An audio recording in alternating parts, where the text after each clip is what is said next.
Welcome to Praxis, a podcast where we explore how to practice and embody the way of Jesus in our everyday lives. Thanks so much for taking the time to listen.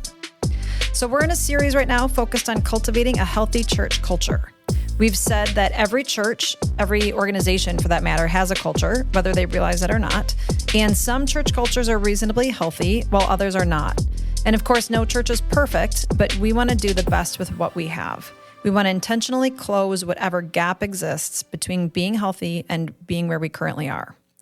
So in this series, that's what we're doing. We're seeking to close the gap. And this involves not only talking about the marks of an unhealthy church culture, but casting vision for how we as the church can embody a way of life together that, while it may not be perfect, is oriented towards goodness and kindness and love. So we started this series with a few episodes that were focused on naming some of the major toxins in the American church soil. And then we turned a corner, and now we're discussing some of the healthy nutrients that we can put into the soil to help create a healthy church culture. And today we want to discuss the importance of putting people first. What does it mean to put people first? How do we see Jesus doing it? And how can we do the same? So that's where we're headed. Here we go.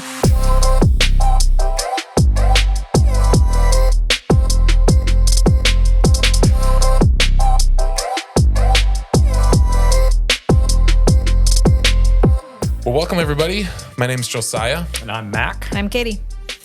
So, everybody, it is getting to be summer. Oh, it is summer. It is. Well, technically not yet. Really? June 22nd, First, I think. right? 21st. Oh, okay. Isn't it the 21st? Okay, cool. Okay, so there's like an official date. Yeah, that the summer marks. solstice or whatever. Okay, got it. Yes, anyway, it's getting to be summer. My question is, as Wisconsinites, we get a varying level of excitement for summer weather. Some people like it really hot, and some people are like over it, and they don't like the humidity or sweaty all the time, right? Yep. So the question is, how hot is too hot for summer weather for you guys? My answer's probably changed in the past 5 years. I would have said I used to really like the heat. Like I would have said like, yeah, I can do like 90, mid 90s, like the hotter the better. And now, I don't know, there's something about like the low to mid 80s that feel perfect to me. So mid 80s. Yeah, mid 80s, I would say is ideal. Yeah, that's kind of where I would hang, maybe even a little less. I don't like the humidity. When it's like muggy out. Because you have curly hair. Yeah, it just ruins things, you know. Let those with curls understand. No, I just don't like the humidity when it's like if you feel like you're breathing moisture, you know? Yeah, especially working out. I mean, you guys both you both belong to a gym somewhere, right? Yes. In town. Okay.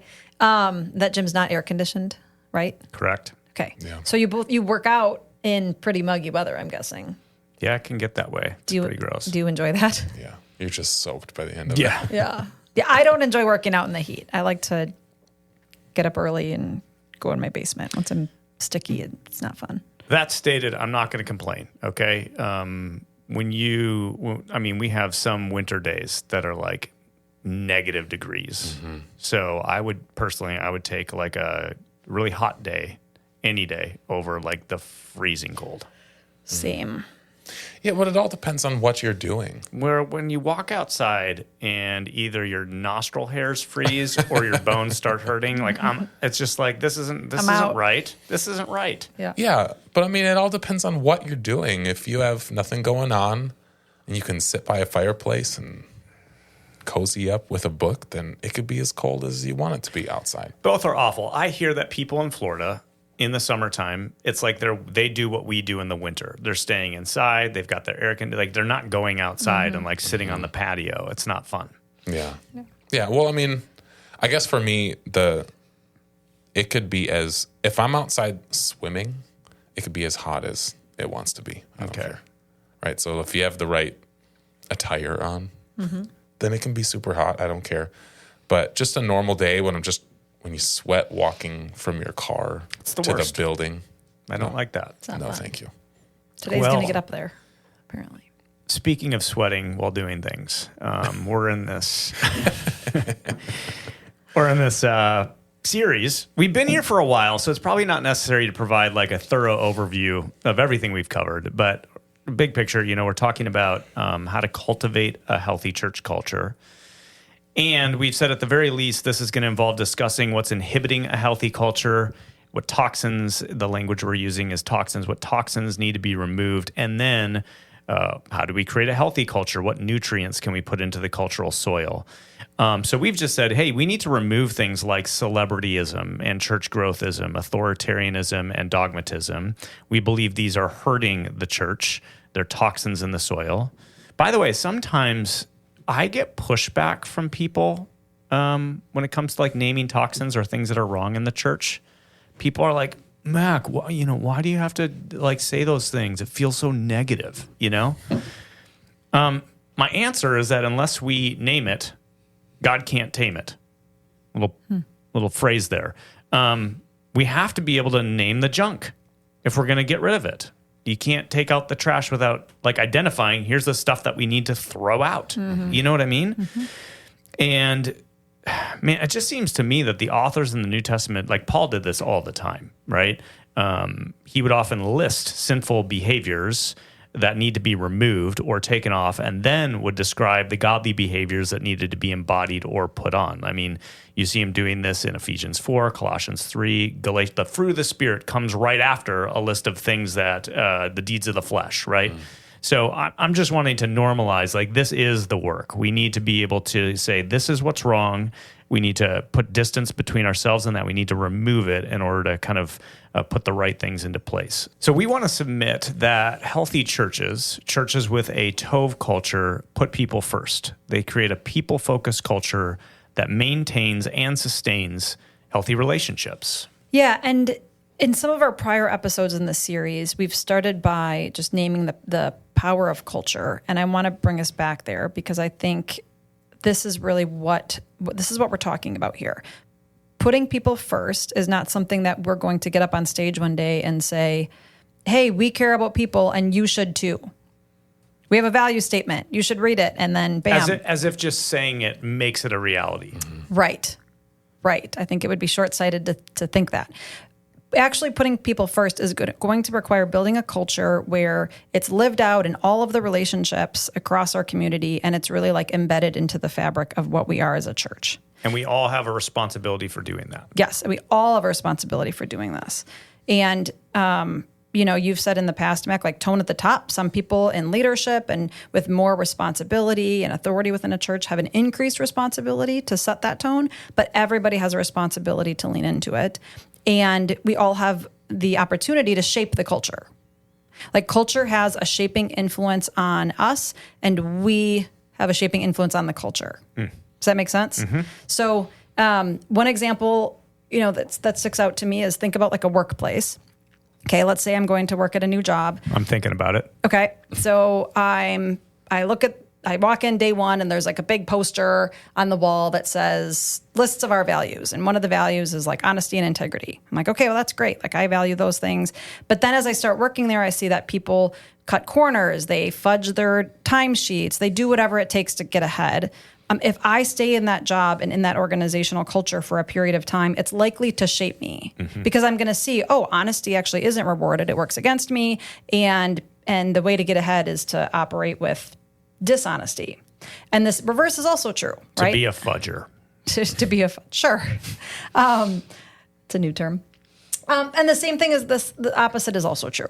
So I would say that right. So if let's say you had a culture where, man, it is definitely marked by honesty and integrity, and someone comes in and they're a fudger, over time that could positively transform them from being a fudger to being someone who's honest and full of integrity. Yes, absolutely. Because they see, fudging my paperwork is actually there's going to be a consequence for that. Mm-hmm. Oh, this isn't tolerated here. Oh, honesty actually is valued and rewarded. And so that culture will shape them, and either they won't stay or they'll adjust to it. Mm-hmm. So again, I would say that the people shape the culture. It's not just something that's announced from the stage. It's not just a policy in a handbook. Like we all actually have to live it for it to be true of us. And also the culture shapes people. Yeah. I think all of us, well, I shouldn't say all of us, but I know I can think of being at jobs, being in workplaces where the culture is a certain way, And if you try to live against the grain of that culture, like there's only so much influence only one person can have over shifting it. You start to reflect on the fact that if you want things to change, and if an organization is the way it is, and you would like things to change, changing it on your own would be very difficult. Like just one person making, yes, can you make a difference? Yes. But you also know what it's like to have the current of a culture moving against you. And especially maybe if you're a Jesus follower in an organization that is not marked by values of Jesus following, it's very easy to start feeling like you're standing against the current of a river. And I think that's an example of seeing how if culture is to change and be shaped, it's not just one person can't just do it all. Stand at a, like you were saying, stand on a stage, announce this thing, and everything's going to shift. No, it takes time, and it takes a lot of people buying into something and investing into it. And over time, the culture is then shaped and changed. Yeah, and I think if I were to speak to our listeners directly for a moment, there's an invitation here. I think the three of us are confessing to you, if we want a people-first culture, which we still have yet to talk about, but if we want that, we need you. We need you to embody what that looks like. We don't have a people-first culture apart from everybody putting people first. Yeah. Yes. Right? Yes. Yes. No, Put that's simply. good. Yeah. So let's put this into our discussion today. Let's put it in context. We want to look at how healthy churches or how Tove churches have cultures of putting people first. So how would you guys flesh that out? Yeah. So I think it'd be good to fill this out with sort of being direct with what the book said. We're working out of this book, as you've named, Church Called Tove. And in chapter 8, they list these 5 characteristics of what it looks like for a church to put people first. And so I just want to go through these, and we'll name them, and then we can interact with them a little bit. First one is to treat people as people. So these people have names. They're not just faces or crowds or giving units. They're individual people. Everybody has a story, and a people-first culture treats people as people and honors everyone's individual story. A second one is that they enfold others into community. So they go beyond just attendance, but building relationships inside and especially outside of the walls of the church. They move beyond just attending with people and invest and enfold others into the community of people that moves outside of just the Sunday morning attendance. Thirdly, they recognize all people as made in the image of God. So that we're able to see people for how they were created. There's a certain respect for people, even if they don't meet a certain criteria for success, or if people are dealing with brokenness or sin. A people-first culture is going to be able to recognize and respect everyone, no matter what they're going through, as divine image bearers. The fourth one is to treat people as siblings. So this keeps us from being, I guess, haughty in a word. If we're family, there's not an excuse to create distance between me and another person. If I treat someone as a brother or a sister, I can't just walk away from something going on in their life. There's a certain level of burden that comes from seeing someone as a family member and genuinely wanting the best for their life, no matter what they're going through, being able to be there for them. And lastly, they develop Jesus-like eyes for the people around them. So seeing past someone's flaws and struggles, even when people maybe make us uncomfortable, we're able to get compassionate and curious and see what's really going on in people's lives. So that's a bit of an overview. It's a good list. It's a really good list. Yeah, and I think what I liked about the chapter is, and we've seen this in other chapters, is that it's almost like each nutrient counteracts a toxin, right? there's like sort of an antidote here. So putting people first is the antidote to institutionalism, where the institution is more important or takes precedence over people. So quick quote here. A church that puts people first will resist the notion of the church primarily as an institution. And then they go on to say, as any organization grows, there's a tendency towards institution creep in which the need of the organization, which may be cold-hearted, misdirected, anything but grace-filled, begin to supersede the needs of the people in the organization. That's when people get squashed. Man, so you go, how do you know when you truly have a people first culture or whether the institution is more important? How do you know? And I think the answer is anytime those two are actually in conflict with each other, right? Mm-hmm. Which one takes precedence? And I would say it's not what the church says. It's what the church actually does. Like when these two are in conflict with each other, the needs of the organization or the institution versus people, my guess is every church knows they should say people come first. Yeah. But what really reveals the culture or what's true is what they actually do in those moments. Mm-hmm. Yeah. Can you guys think of any examples where you see that conflict or that tension between the institution and actually choosing to put people first? Any examples come to mind?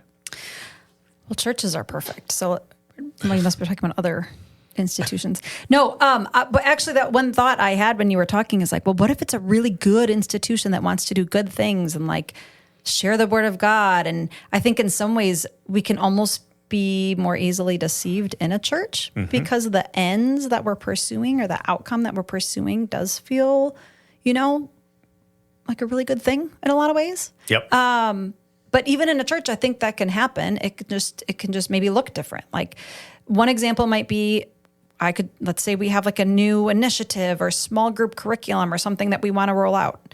And we're really excited about it. We're like, okay, this is going to help people like getting plugged into community and it's going to bring new people in our doors. And this is all the influencers are talking about it. I don't know.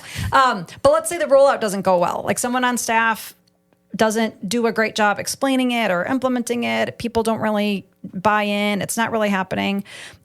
An institution-first culture goes, okay, this was the outcome we wanted. We wanted this new curriculum to drive success here. And someone who doesn't implement that well then becomes a barrier to that outcome. Mm-hmm. Does that make sense? A people-first culture goes, okay, person on staff who didn't do a great job rolling this out, how do we come alongside you and like get curious about why this didn't go the way it did? How do we prioritize relationship and what it looks like to walk through someone in a way that honors them and with dignity and respect and has honest conversations and all of that, like how we walk with people in that failure will maybe mean we take our eyes off of solely focused on the thing we want to do, even if that thing is a really good thing. Does that make sense? Yeah, it does.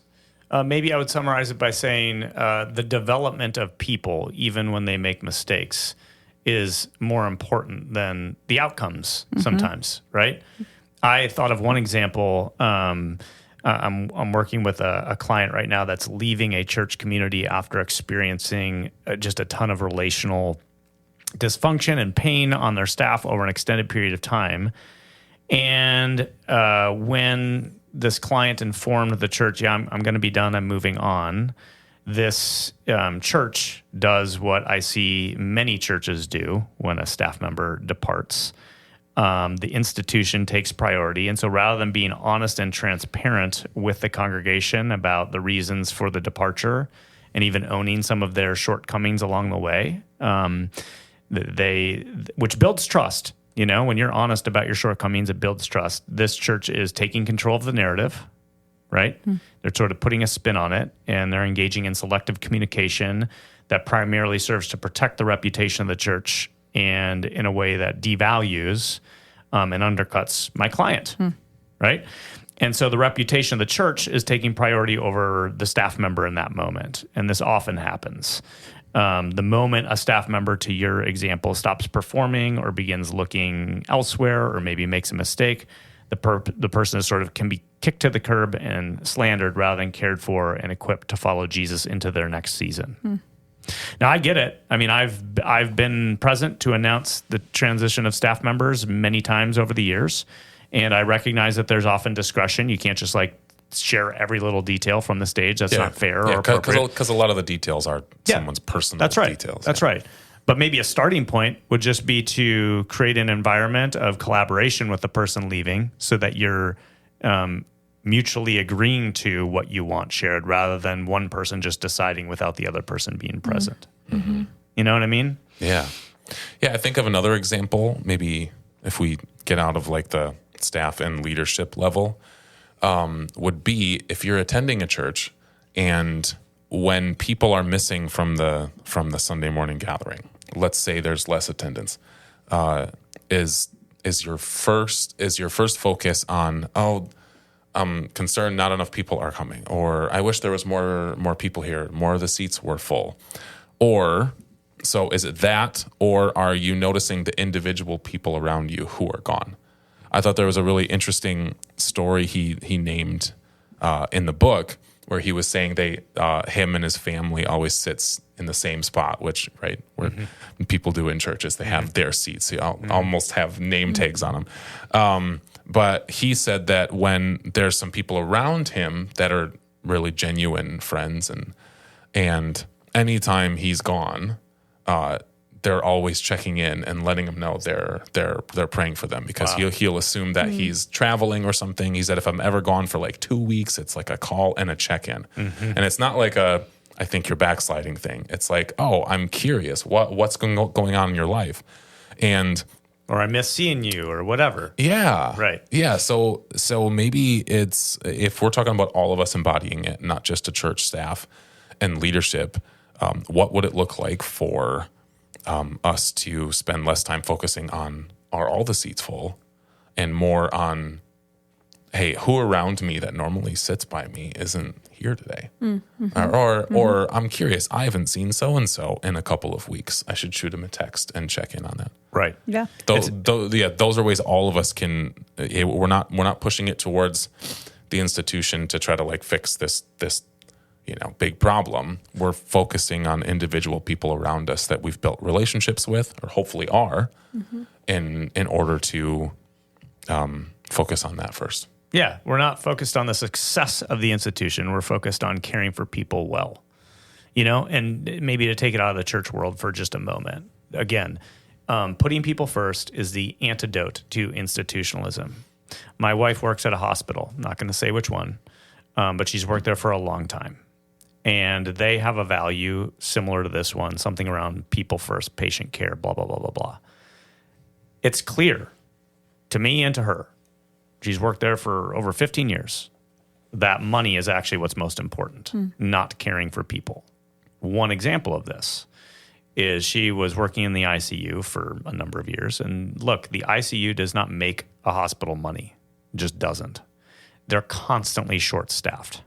She constantly not having what they need, overwhelmed, burnt out. I mean, then she moves to what's called the PACU, post-anesthesia care unit. This is like day surgery, okay? Day surgery is the money maker for a hospital. Knee replacements, knee repairs, all the little surgeries. That's what this unit has everything that they need to make sure that people have a good experience. Why? Because that's what gives the hospital money. You get what I'm saying? So my mind goes, we see this in that's just an example to go see when this conflicts, like when it's caring. If we say, of course we know as a hospital, we should have a value around caring for sick people. But when push comes to shove, we actually care more about where the money is because that's where we put all of our resources. So I'm naming that as an example to go, of course churches know that they should care for people, but what are some of those other ways that we go, but when push comes to shove, we really know you're more about maintaining your reputation. We're really, what really matters when is the appearance of success, right? Yep. Yeah. All right. So let's transition and just consider, we want to be anchoring everything we do in the life and teachings of Jesus. And it strikes me as really significant that when you look at the characteristic, this idea of putting people first, Jesus does this all the time, right? He's embodying this everywhere he goes. And we've touched on many examples that probably connect to this in previous episodes. So maybe we should try to share some new ones that we haven't touched on from the Gospels. But I think it'd be worth taking some time and connect the dots. Where do we see Jesus putting people first, embodying this value that we're talking about? Yeah, I think we see it all over the place. I mean, this is kind of Jesus's. This is his MO, and the ways he does this really push against, I think, a lot of the cultural norms at the time and the way people kind of expected him to act. So a couple examples that come to mind for me is the bleeding woman in Luke 8. There's a woman who likely would have been outcasted from society. She had been bleeding for, I think, like 12 years, which made her ritually impure. She would have been required to basically live in isolation, away from other people because she had this condition. So she wants to be healed. And, there's chatter about this Jesus who's healing people. And I have to believe that she probably knew she wouldn't be able to just approach Jesus outright, right? Like she wouldn't have been at the top of the pecking order, so to speak. So she secretly touches his garment in order to be healed. And, Jesus sees her. Like I have this image in my mind of people looking at her and thinking like, well, who does she think she is? She shouldn't even be here. She doesn't have, of all the people who want Jesus's time and attention, like this woman is at the bottom of that list. But Jesus stops. He makes space for her and he looks at her with compassion and he says, daughter, your faith has healed you. Go in peace. Another example that sticks out to me is John 5, the paralyzed man at the pool of Bethesda. There's this man that no one would have paid attention to. He offered no value in the society. He was disabled and unclean, and he would have been seen as like less than human. And Jesus, once again, stops. He humanizes this man. He dignifies him and he heals him. And he just does it in a way that I think would have been so countercultural at the time. So when other people around him see these people as problems or nuisances, like I imagine them just thinking like, get out of the way, basically. Like they're not even seen as a human worthy of dignity. Jesus sees them and he sees them as people worthy of love and compassion. Yeah, I like that. Jesus saw people where other people saw problems. And I like those examples you shared. And again, there's tons of these. You've got blind Bartimaeus who's crying out for Jesus to have mercy on him. And the disciples are like trying to silence him, or when kids try to come to Jesus and they're like trying to shoo him away because they're not worth Jesus's time and in each one of those cases, Jesus actually welcomes those people, stops to treat them as human beings made in the image of God and not just problems to be ignored. Yeah. Those people would have been disruptions to the further mission that everyone seemed to assume Jesus was on. Yeah. And those people would have disrupted him from the stuff he was supposed to be, quote on, I'm doing air quotes, supposed to be focused on. Yeah. But these people, Jesus was able to focus on that because that was the point why he was here. And I think maybe it's just a human thing because we do the same thing in our churches now. We alluded to it earlier, that we get this focus on a mission that we're on, and that mission is like this end goal that's way far away that we pour all of our resources into trying to achieve. And unfortunately, we step on people to get there. Yeah, we use people as the resources in order to get there. And it's just this focus, this hyper focus. And again, it's easier, maybe even easier for churches to fall into the trap because the end goal is clearly a good thing. It's not always human ambition. Like the end goal is the thing that we're supposed to be working towards. This is what God cares about. Yes. And so, Jesus sometimes even interrupted a really, really good thing in order to focus on a person in front of him, right? Like there were times when someone was dying, waiting for him. And everyone was like, Jesus, you need to get there. Like this person is taking their last breath. And then he stops to heal someone else. Which is what happens with that story with the woman who has bleeding for 12 years. He's on the way to heal a girl who has a 12-year-old girl We're supposed to understand those stories together. There's all these links and connections. But yeah, I think just to read through the Gospels and go, where did Jesus see people where other people saw problems? You're going to walk away with dozens of examples, right? Yeah. What else would you say? Yeah, so Jesus also enfolded and restored people into community. This was very eye-opening to me, being able to see the healing, a lot of the healings that Jesus did as not only restoring people's physical health, but also seeing it through the lens of how important it would have been for them to be restored into social standing with other people. And I don't think we understand that quite as well, because we are not in like an honor shame type of culture where being outcasted would have meant a complete cutoff from almost every resource you need. You know, if we being sick or being disabled. Yeah, the most we get is maybe getting canceled on the internet, you know, which can, you know, but anyway, but you see people such as people with leprosy. So those people would have been on the outside, they'd have been unclean, can't interact with anybody.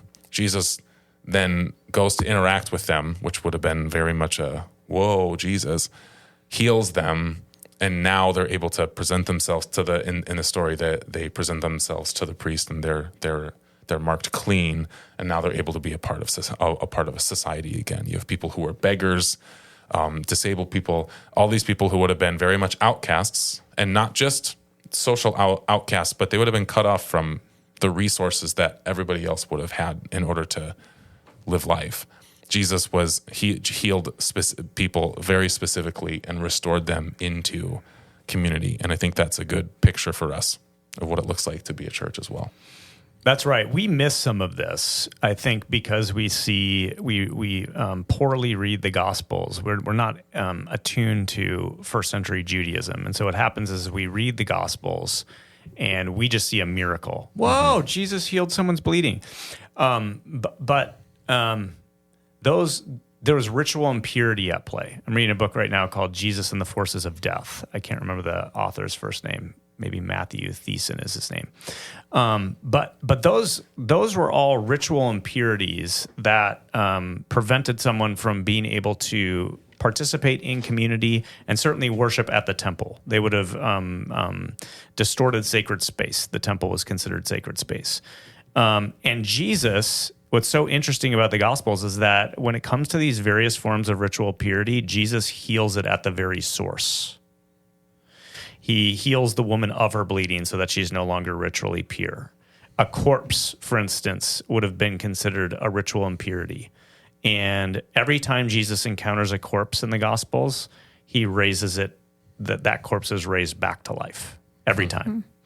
And so in each one of these, to your point, Josiah, he's actually countering ritual impurity, which Matthew Thiessen equates with death. Ritual impurity was all associated with things that were forces of death. And Jesus counteracts those with contagious holiness that not only eliminates the impurity, but restores them back into community. And so then we're seeing this right relationship between God and right relationship, the vertical and the horizontal become restored. So a church, and we don't have these categories because we're not worried about protecting sacred space and stuff the way first century Jews were. But the point is that in a people first culture, we're going to see those people who are maybe disconnected or cut off and help them not only be restored vertically, but also horizontally and give them a place of belonging. Yeah. Right? Yeah. Another one I would say is that all of this came at cost to himself. Jesus prioritized people at cost to himself. And in other words, this wasn't neutral. It wasn't like as Jesus did this, people were applauding him like, oh, way to go, Jesus. I see what you're doing. Like they were upset by this. When Jesus moved towards people, treating people as people rather than just problems, they were mad. They got upset. And again, we see this in numerous places. In Matthew 9, Jesus invites to be one of his core disciples a tax collector. And we talked about this last time a little bit about the reputation of tax collectors. But what does it provoke? Immediately after that, the religious leaders see Jesus hanging out with Matthew and all of Matthew's friends, and they get upset about it. Why is he doing this? Why is he hanging out with sinners? And Jesus responds very, very subversively. He holds up a mirror and says, it's not the healthy who need the doctor, but a sick. And then says, go and learn. I desire mercy, not sacrifice. Go and learn what that means. There's this place in Matthew 11 where Jesus says, hey, the Son of Man came eating and drinking. And they, referring to the religious leaders, say, here's a glutton and a drunkard, a friend of tax collectors and sinners. So Jesus is interacting with his supposed reputation amongst the religious leaders that you guys all equate me with being a glutton and a drunkard, a friend of tax collectors and sinners. This cost Jesus something to put people first. When he takes the stones, causes the religious leaders who brought the woman caught in adultery to be condemned by Jesus, and Jesus refuses to condemn her, but instead extends forgiveness and holds up a mirror so they can reckon with their sinfulness. Who did they walk away upset with? It wasn't the woman. She was just a pawn the entire time. They walk away trying to plot, how do we kill Jesus and get rid of him? Okay? So my point is that, man, if the church is primarily concerned about its reputation, they're not going to be able to embody the way of Jesus. Because it seems very clear to me that Jesus, in embodying this value of putting people first, had to actually risk the tarnishing of his reputation. Yeah, that makes sense. And so it seems like whoever's doing this work, whoever's listening and going, okay, yeah, I really want to put people first. Like we've said, great, easy to say. It seems like it's really important to identify what are the actual things that might come into tension with that. Yeah. So we can be aware of that. Yeah. So one example I'll give is that churches in general tend to conveniently ignore their sin while, shining a giant flashlight on other people's sin that they conveniently don't struggle with. I've experienced this. We have people who walk into our church that maybe struggle with some of those sins or are living in that way. And it's not that I don't agree that that's sinful, okay? That's not the problem. The point, though, is that I want to figure out how do I embody the love of Jesus towards this person because it's the love of Jesus that transforms. Just like you want to embody the love of Jesus towards the people who also have their own sins in other ways. Yeah. Yeah. Romans 2 says it's the kindness of the Lord that brings about repentance, right? But I think it would shock some of our listeners for them to hear how much pushback I've gotten around prioritizing a loving presence towards people who aren't there yet, haven't yet repented of this thing that I want to see them change. You know what I mean? Yeah. But it costs me something. It costs us something to go, no. We're going to stand in solidarity with this person who has a mess going on in their life right now or whatever. And rather than hitting them with a truth hammer or, slapping them with some Bible verse, we're going to move towards them with love and compassion, trusting that the Holy Spirit is going to do a transforming work. That costs something. Yeah. Yeah, I always think of it this way. If someone is struggling with something major in their life, or maybe hasn't quite seen the light the way you have on a certain issue, what better place for them to be than in a church community to learn that? Yeah. And I think sometimes we get this idea that people have to change before they can fit the mold of your community, which goes back to the whole culture point. Like if your culture is one way, you can tell when there's certain people come in and you're like, they would realize and you realize that this creates discomfort because you don't fit it. If you don't fit the mold of what's happening here, then it's easy to then focus on that person and say, how can they change in order to morph into assimilate into our community? Our church communities should be places where a large variety of people could feel at home, even if they are not fully arrived in some certain position in which you think they should. And more so. And I would say even more so. Yes. The church should be the place where people who can't find belonging elsewhere can find belonging. Yeah. Yeah, I guess I would put it this way. We have so many people in our church that are like this. They're just mature Jesus followers. And I would say the most mature Jesus followers in our community seem to be experts. Like they just have a high degree of competency of walking with other people who are living in various forms of brokenness. And they do so with profound love and compassion, and it's just beautiful to see. And yet, those same people, as I talk with them, will say when they do that, they often get raised eyebrows. Well, you should be doing that. You should be, right? Why are you hanging out with that person? Well, you need to tell them this. And they've just become, because they know Jesus so deeply and have experienced God's kindness towards them and their own brokenness, it's transformed and given them capacity to walk with other people in brokenness and sort of ignore the insults from the sidelines. Yeah. Yeah. So that's what I'm getting at. Yeah. All right. So those are some great examples of how Jesus did this. We always want to start by holding up the example of Jesus and going, how did Jesus do? Like he is our, what's the word? What's the word for like the lighthouse? Like a, what am I going for here? I have Where there's no a idea what you're lighthouse. saying. Okay. Like there's A like beacon of light. no, like something you're moving towards. Like, okay, if you're a ship and there's a lighthouse and you want to move, there's a word. It's going to come to me. A honing device. Waypoint. Guiding light. I don't know. Whatever. He is the. That No, was a it fail. was fine. I think it's fine. I think you should leave it in. Jesus is the lighthouse.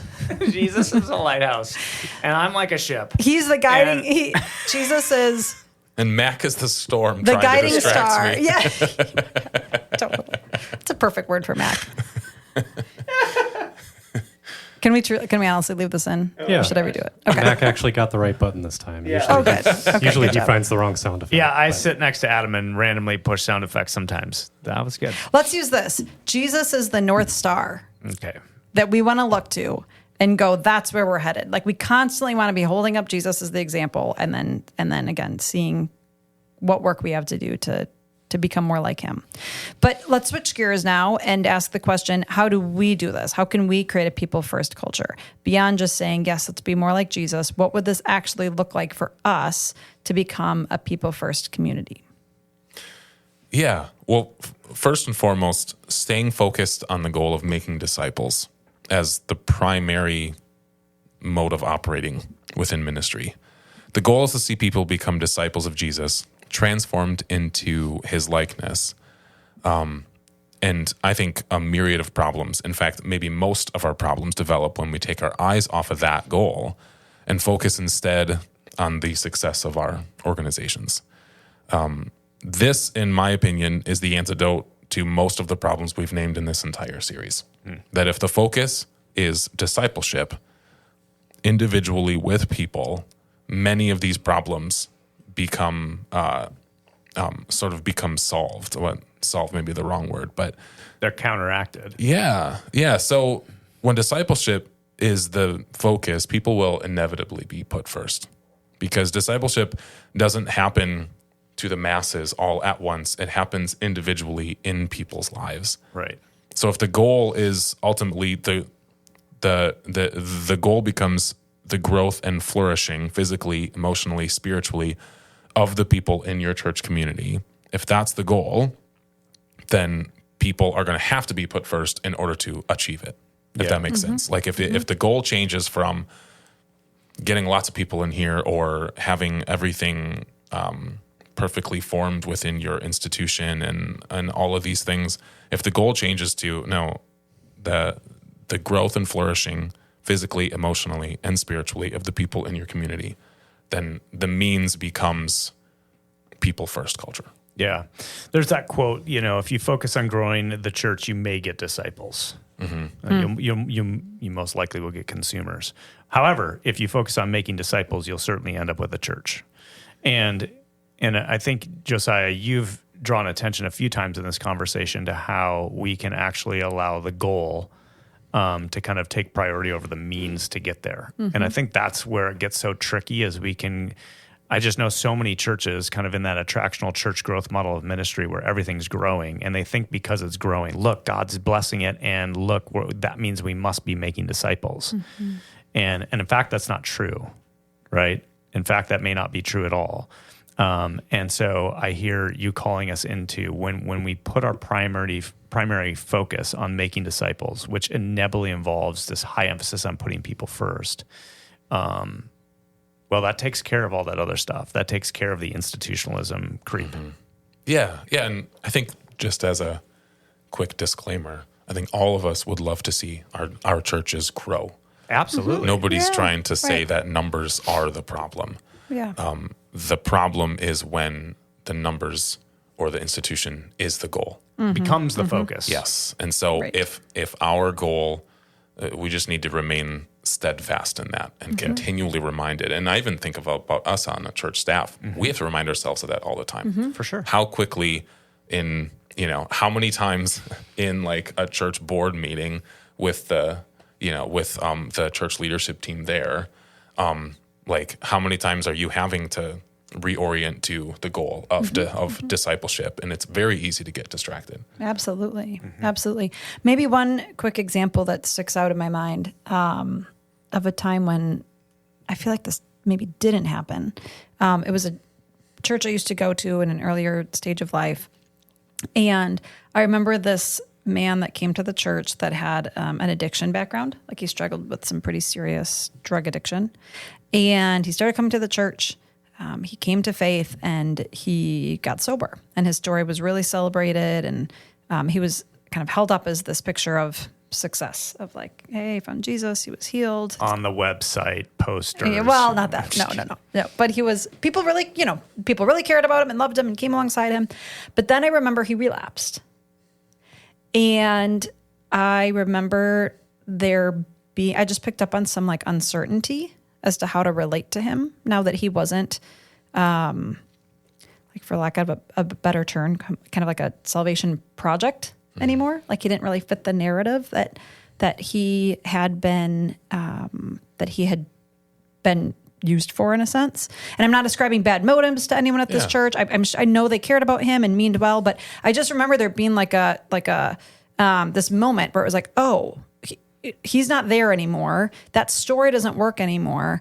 And I wonder what it would have looked like to go, this person's discipleship is the most important thing. How do we meet him where he's at, in reality, where he's at, and disciple him regardless of what his story does for the church? Yeah, like the story had been used to highlight how awesome the church is. Yes. And now when the man's life takes a turn and it doesn't enhance the church, hey, we're so awesome, that creates a conflict. Correct. And you notice, hey, this is actually an opportunity to go, this is part of his formation. Like, how do we attend to this individual as a person? Yeah. Care for him well. That's a really good example. And I do appreciate that you named that it's not like the motive is, oh, he relapsed, get him out of here. We don't have time for this. It's not that. It's just this, like even his story of coming to faith and transformation, the story was used for institutional means with maybe not even realizing it. Right? Yeah, we want to share stories of celebration and healing. Yep. But the story became means to enhance the institution. Yes. Rather than focusing on the individual transformation. And I can tell you from experience, knowing people who had dramatic testimonies of coming to faith and all these things, when they were put up when their story was put up on a pedestal and used to enhance not just the institution, but also like, the goal of spreading the gospel and things like that, it created an interesting dynamic for their continued discipleship and formation as a person, and many times ended up kind of backfiring because now there's not pressure. room. Yeah. There's pressure on them once you get up and you're sort of praised as a success story, right? To now, there's no margin for me to make a mistake. Yeah. Right. And that can be really damaging. I mean, I just think about that guy who, hey, now he's sober or whatever, and then he has a relapse. Imagine the shame of everybody knows his story. Yeah. What does it look like to care for him in his own fragility and sense of failure? Right? Yep. Totally. Yeah. When the focus is maybe we can learn to celebrate different things along with the path of discipleship. That we celebrate the fact that he has a community where he can find belonging even when he's struggling, and celebrate some of those things in his life and the people around him. It changes from, we're not just celebrating, look, God changed his life and everything's great now. We're celebrating the fact that, hey, we love that you're here. We're celebrating the fact that you have a community to walk alongside. This is going to be a lifelong journey. We're here for you. Full of ups and downs. Yeah. Yep. And we care about your formation. Yeah, so piggybacking on that, I might add that people first churches will place a premium on healthy relationships. Like we're saying that if we're saying that people are the most important things, then obviously the way we relate to people becomes the most important thing. And our relationships with people become the most important thing. We've named this, but churches have lots of goals and ideas of things they want to accomplish. And it's so easy to pursue those goals at the expense of the well-being of the actual people. But I think if we're going to, go ahead, Mac. Well, yeah, this is just where the means has to match the ends. You know, like again, going back to it just seems like this primary theme in this episode is the tendency to fix our eyes on this goal of success and do whatever it takes to get there, even if it means compromising the kingdom along the way, right? The ends justify the means. But if you look at Jesus, the means and the ends were the same. Right? Like the way he brings about redemption is by going to the cross. And his entire life is marked by cruciform love. So, right? So if we're going to pursue a kingdom end, everything we do to get there has to be saturated in Jesus-like love and character. Yeah. If you have a big church but don't have Jesus-like character, there's a problem. Yeah. Right? Yeah. The way to a healthy church, a Christ-like church, is through Christ-likeness. Yeah. You know what's really interesting? I was watching a movie recently. The movie's called Wonder. Have you ever seen it? Yeah. Yeah. So it's about this boy going to this school. And the teacher in one of the sort of first class this kid is in is teaching the class about precepts. And he has this precept on the board. And it's always stuck in my mind. I'm not quite sure. Maybe I should have looked up who said it before we started. But it said that when given the choice between being right and being kind, choose kind. And I'm not trying to say like that is itself what we're trying to follow, but it's the idea that maybe we need some way of helping us in these decisions. We do need precepts as a church to say what things matter more. And there are going to be times when you will have to probably choose one or the other. And I hope that we as a community would learn how to place the priority on building relationships rather than trying to be right and divide. Right. Yeah. By the way, that was a huge debate in first century Judaism. Was like, hey, if two commands collide, which one is more important? Yeah. Which one is the weightier matter of the law? And Jesus spoke to this. He's like, hey, you tithed on all these spices, but you neglected what's clear in Torah, right? Living justly, practicing righteousness, extending mercy, and walking faithfully with God. So, yeah, I do think there is something to say that, hey, when there are these tension points that collide, you need to have some clarity over what it looks like to prioritize the way of Jesus. Yeah. Yeah, and I would hope that we would prioritize welcoming someone in and enfolding them into our community over trying to figure out if they fit or not. Yeah. And one of the ways I think this becomes most evident is probably in conflict. Like when we have conflict, what does it look like to put people first? I see that as a real opportunity to think through how to walk with someone and when you don't agree with them or when they do something the way other than how you think it should be done. Like how do you put the person first in that example? All of this reminds me, maybe one thing I would add to how can we put people first is we've got to normalize messes. right? I mean, clearly, everything we're talking about, when you put people first, is going to get a little bit messy. It's hard. And so let me just flesh a couple things out. One is that this is going to work against the professionalization of ministry in when institutionalism is front and center. You know, growing your church and making it successful and shiny. All ministry ends up being professionalized. It's done by the professionals, and it's polished and shiny and done well because that's what spiritual consumers want, right? We can't afford to make mistakes. We can't afford for it to be sloppy because that would hurt the product, right? Right. But in a people-first culture where development is the goal, you know that like failure is part of growth. So you've got to all of a sudden. I'm not using this as an excuse to be sloppy because that's like the counter. Like, oh, well, we'll just do it sloppy and celebrate how poorly it's done. I'm not saying that. What I am saying is that like to the degree we professionalize ministry in order to support institutionalism, we actually betray discipleship because we're no longer developing people. That's what I'm saying. And then additionally, it's just to say, look, kind of going to your point with the person who relapsed. Right? People are messy. They're not polished and smooth. And so if you're going to walk with people, putting people first, you've got to normalize that it's going to be messy, that there's going to be setbacks, that there's going to be highs and there's going to be lows. And so what does it look like for us as a community not to get anxious about that, but rather see it as just part of the work? And in fact, none of us are immune to that. I'm messy. Josiah, you're messy. Katie, you're messy. We're all messy. And at the center of the gospel is that God welcomes us with open arms, running out to meet us in our mess. Yeah. You know what I mean? Yeah. So to the degree we have this this expectation that, look, everything's supposed to be run smoothly and look perfect. Like we're just not going to run out and meet people with arms open wide while they smell like pig poop. Yeah.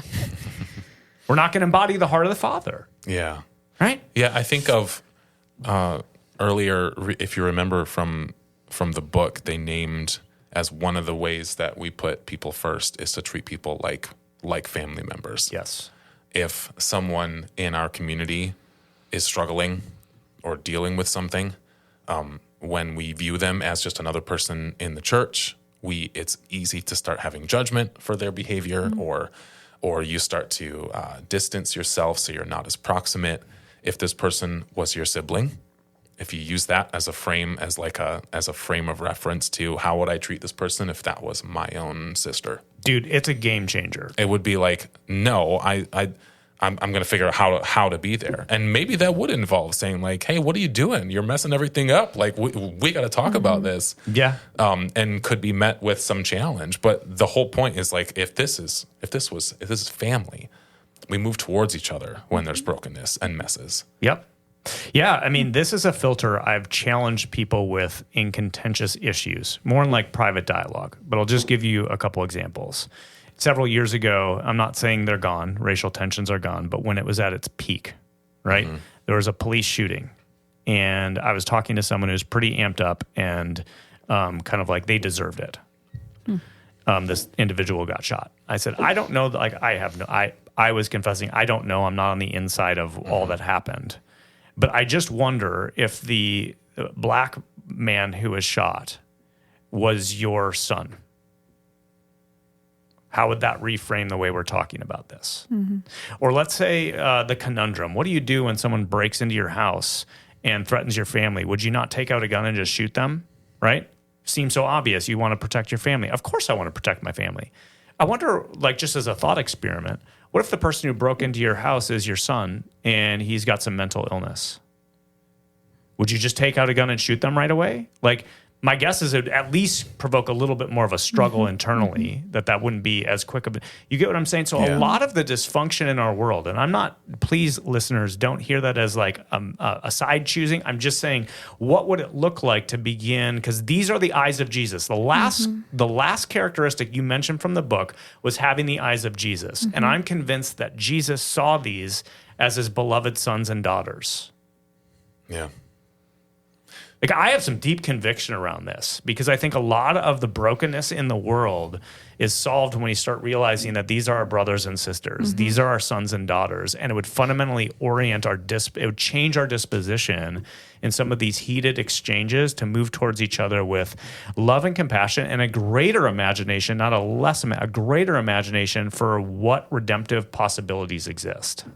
Yeah. Yeah, and we are commanded to see others as our brother and sister. This isn't just like an abstract logic exercise, right? Like, we're actually commanded to do that. Yeah, and it motivates so much. I mean, we've got a new kingdom community that's devoted towards human trafficking. We're going to do an episode on that in about a month or so.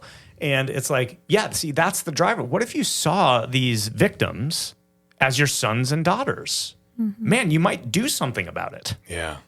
Yeah, there are just so many issues that we live in today's society that either get politicized or there's just very tribalistic views. Like, there's either either or, and we're forced to take a side all the time. And oftentimes it's with lots of other connotations. But I also know, and if you're listening, like, you're probably nodding your head, if so many of these issues that get put into different camps, when you experience any of that in your own family, how much perspective it gives you. Totally. Dude, I know a family who had their daughter transitioned to become a boy.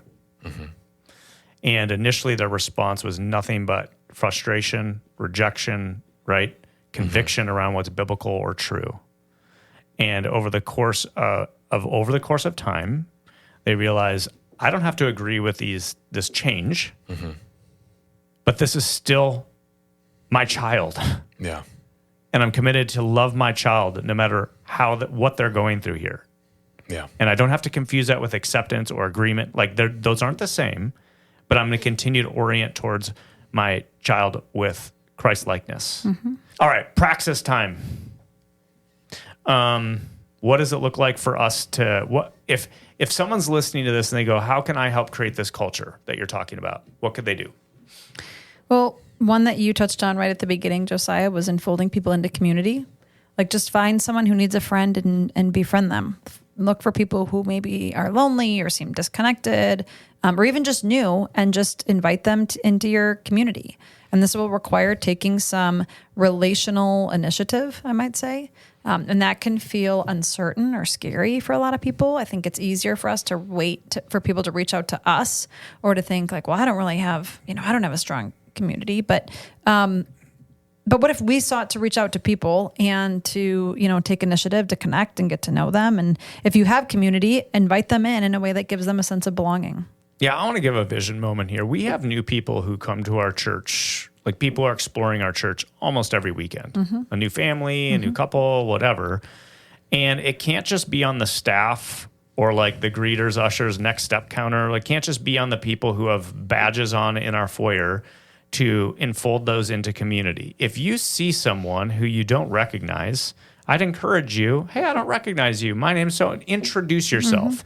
If you see someone standing by themselves in our foyer, that's, in our culture, I don't want that to be considered, okay, we'll just leave them there. Like, go talk to them. Introduce yourself. Like, for us to be a community that enfolds other people in the community, that's something all of us have to lean in and do. Yep. If you meet someone during community time and they're brand new, invite them over for lunch afterwards. Like, these are simple things you can do to enfold others into a sense of belonging. Another practice would be begin investing in someone who wants to grow. It's many people want to be fed, and that becomes a point of emphasis in finding a church. Often when people are church shopping, is I want to be fed. But there are fewer people who are willing to do the work of feeding or investing in others. And putting people first and pursuing this goal is going to require that we shift from just receiving and investing into others. I think there's an important mindset shift that has to happen from maybe the way we see church leadership and their role in a church, or the staff and their role in the church. This mindset that I pay the pastor to do the work so that I can simply attend has to shift if we're going to put people first. I know, Mac, you were just naming that all of us can can be the ones to help enfold people into community. And I think this goes the same for discipleship, that these types of changes are not going to happen unless everyone begins investing into the lives of the people around them. And it can't just be the staff's job to do that. And we've alluded to that quite a bit. But yeah, we're shifting from this, I'm attending, I'm being fed, to how do I begin now investing into others?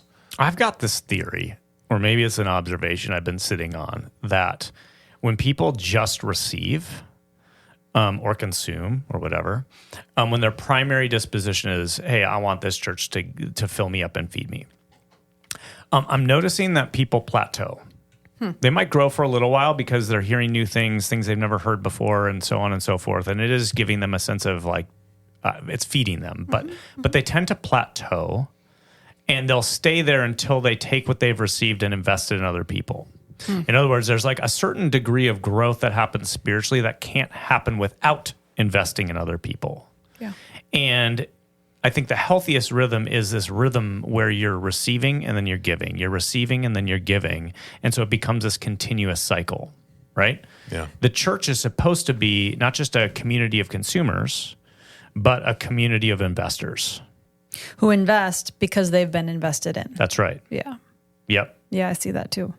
So And I don't know. I've experienced that too. Yeah, maybe. I've seen people who have been sitting on that plateau for a while, and then all of a sudden they take this really scary step to go, okay, I'm going to start a group. I'm going to invest in a group of people, or I'm going to mentor this person, and I have no idea how I'm going to do. And all of a sudden, it's not easy. They have to work through a sense of failure and uncertainty and all that stuff. But that is what produces and begins to catapult them into new levels of spiritual growth as they give themselves away.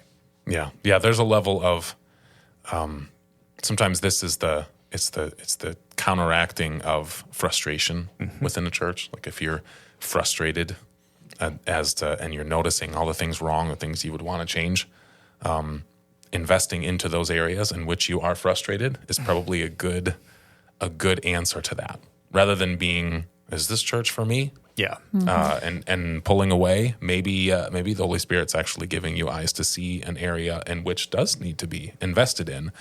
And instead of waiting for the staff to do it for you, this is not an invitation into investing into that area. Yeah. So enfold someone into community, enfold people into your community of belonging, begin investing in someone who wants to grow. And then a final practice I will share is to learn to love someone who is hard for you to love. This brings us to the center of Jesus's teachings.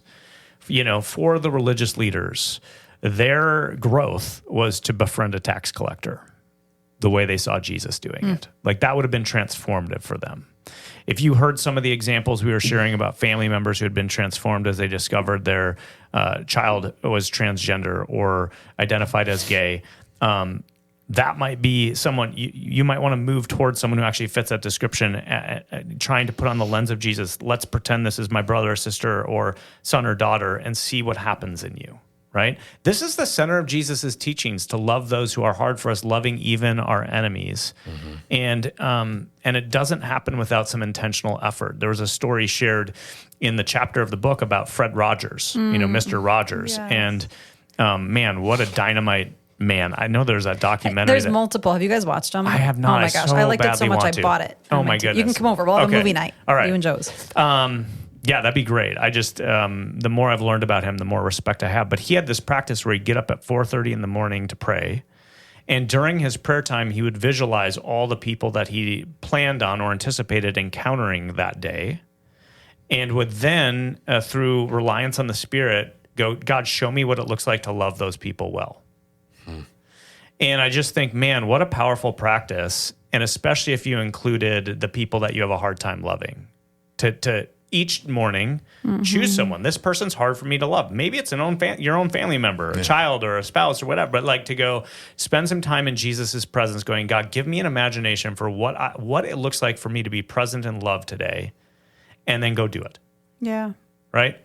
But learning to love people who are hard for you to love, genuinely putting them first, is often the place of our primary growth and formation. All right, that's it, you guys. That's kind of the big picture for today. We wanted to talk about what it looks like to be a community that genuinely puts people first as the antidote to institutionalism. Well, thanks for joining us today. We hope you enjoyed the episode. Next time, we're going to be discussing another nutrient we can put into the soil to create a healthy church culture. We hope you will tune in. Praxis is recorded and produced at Crosspoint Community Church. You can find out more about the show and our church at crosspointwi.com. If you have any questions, comments, or have any suggestions for future topics, feel free to send us an email. Also, if you enjoy the show, consider leaving a review. And if you haven't already, be sure to subscribe wherever you get your podcasts.